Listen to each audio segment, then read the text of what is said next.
Greetings one and all, this is Lloyd Brown, social media family. Welcome to my vlog. Thanks for taking the time to watch my videos because time equals life. Life is made up of time, and if you're taking time to watch this video, you're taking time of your life to watch me, and I fully appreciate, love that. Honestly, thank you for taking the time to watch my videos. Today is Saturday the 25th of February 2017. Only 3 days left of the month to go. It's Saturday, man. Saturday. You know what that means? Shopping, soup, and raving. In that order. It's Saturday. Where did that come from? Oh yeah, Smile Orange. Movie taken from the play by Trevor Rohn, and stars the legendary Carl Bradshaw. Yeah, Carl Bradshaw. One of his roles was a bad man in The Harder They Come, where he came in and says, "We come to shoot your blood." That's Carl Bradshaw in The Harder They Come, and in Smile Orange. And one of the scenes that cracks me up in Smile Orange is the plate scene. That has me on the floor, dying, crying. And I can't even watch the rest of the movie. I'm done. I could watch that scene like on loop, on repeat all day, and I never get tired of that tired of that scene. Well, it's the scene that has him teaching a rookie waiter how to serve properly, right?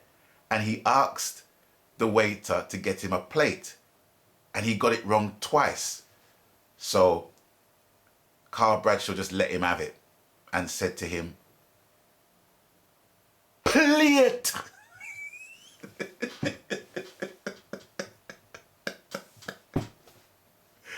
It's just the colloquial ethnic volume, pitch, and velocity of that word, and the enunciation of that word just cracks me up. When a man has to say that to you, you better not bring him a bowl next time.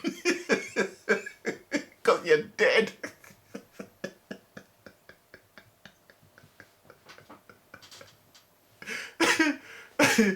Has me on the floor every time I watch it. Anyway, I might even treat myself and watch it again. But what I want to talk to you about is something that I don't know. I don't know how you're going to feel about it, but I would like to enter into some kind of thread and get into some dialogue with people.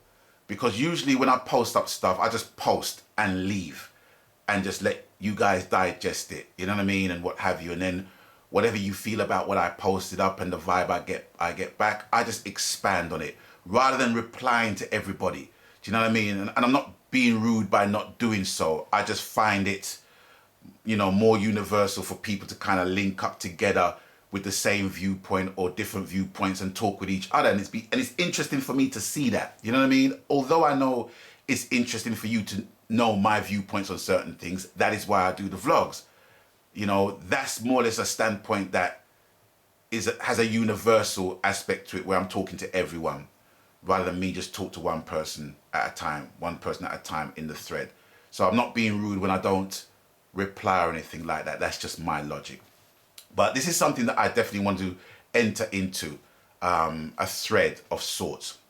And, you know, I want people within the business, outside of the business, to contribute as well, to make sense of what I'm about to tell you.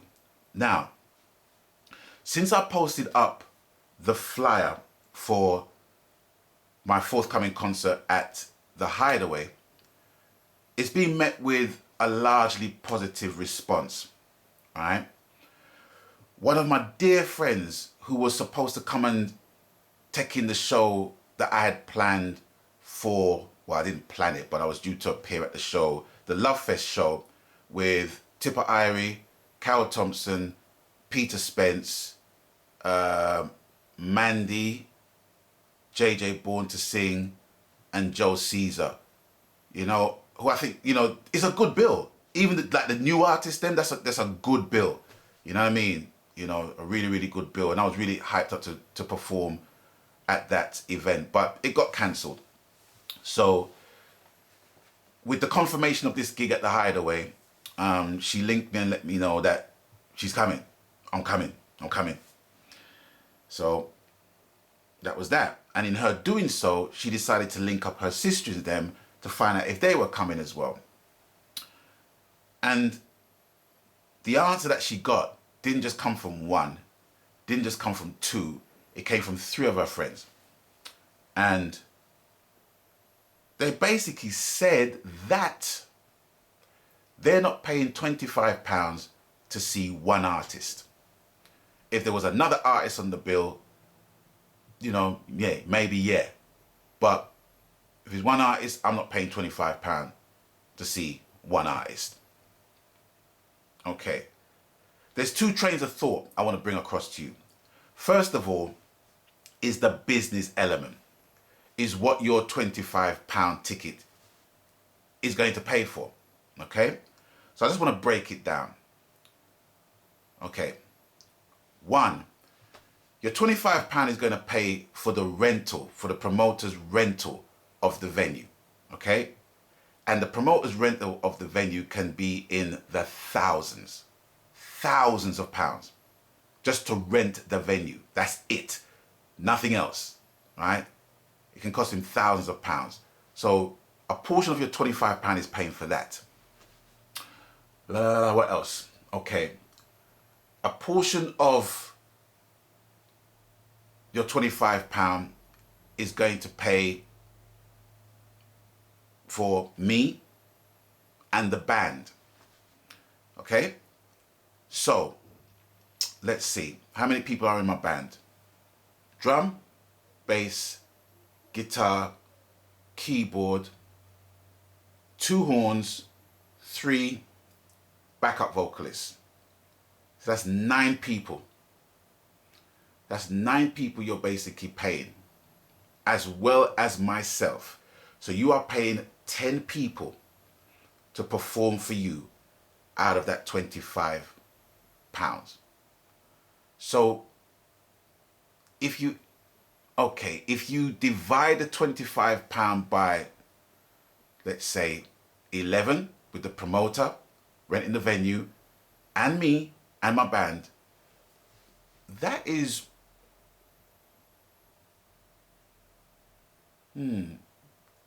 that's just over £2 each we're getting from you.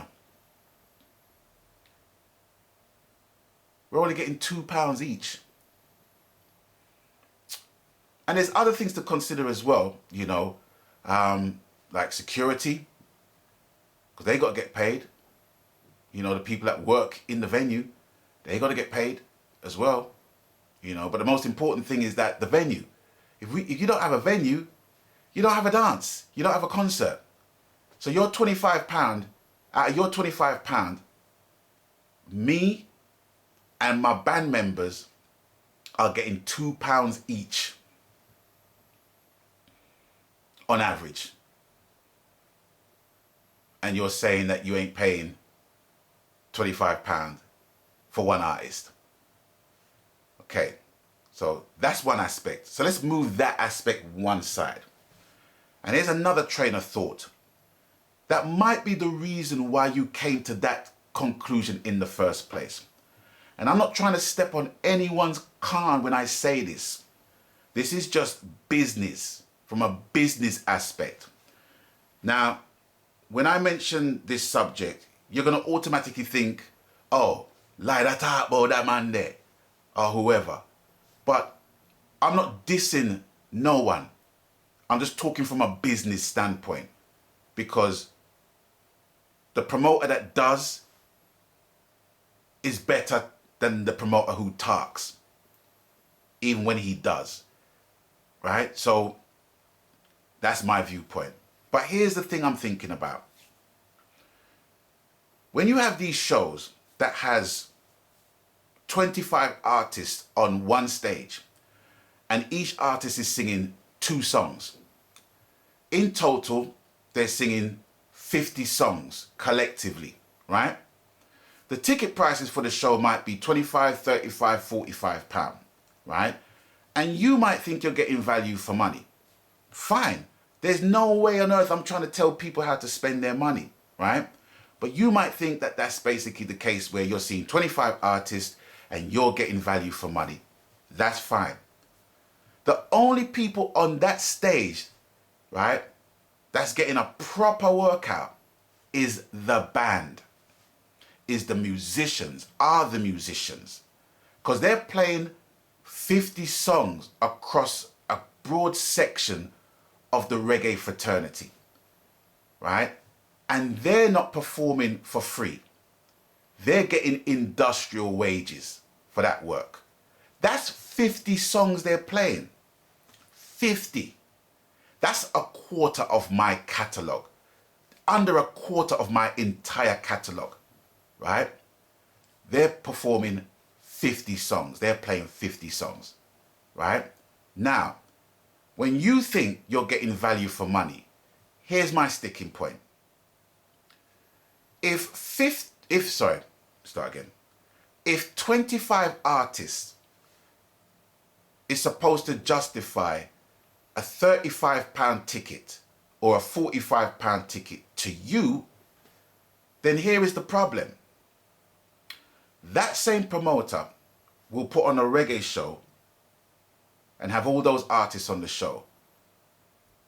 But then another promoter can put on a show with 3 soul artists for the same money, £45, or put on a show with 1 artist for even more money than that.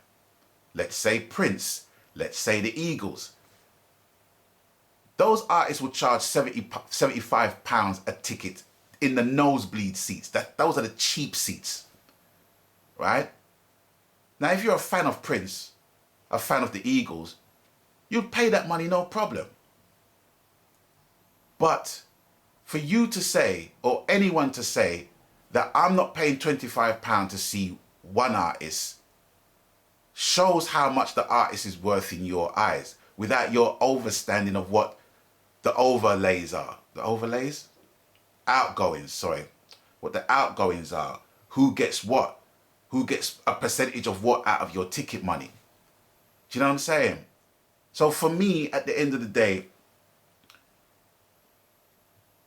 the value of reggae artists in the United Kingdom is coming down.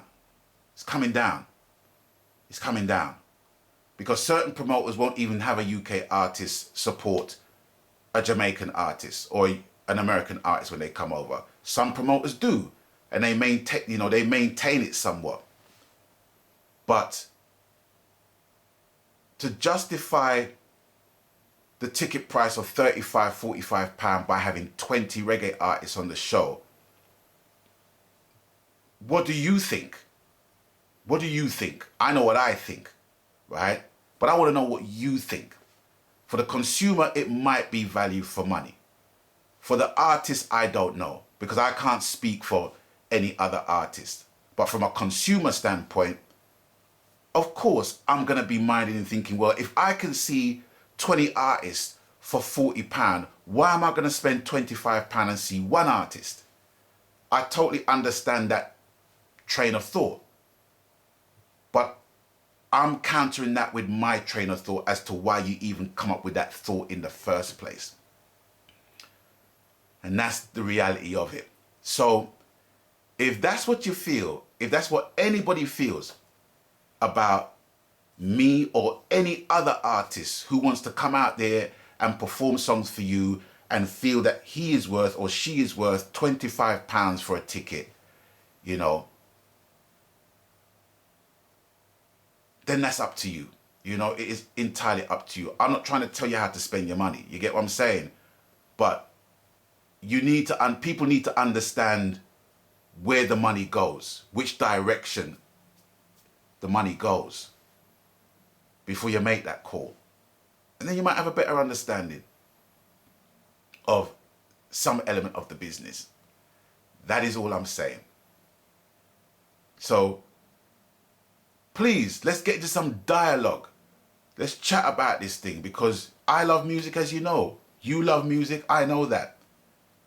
DJs, promoters, anybody, please talk to me. You know what I mean? You know, let's get into some kind of dialogue here. I'm not creating no beef. I ain't creating no drama with nobody. I'm just trying to see if my logic has any kind of weight. And I want to see if those ladies' viewpoint has any weight. So, it's with that, I'm going to bid you guys adieu for now. And I'm looking forward to hearing from you.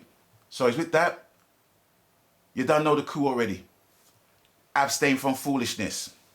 And until I catch you on the next one, peeps, stay blessed. Gone.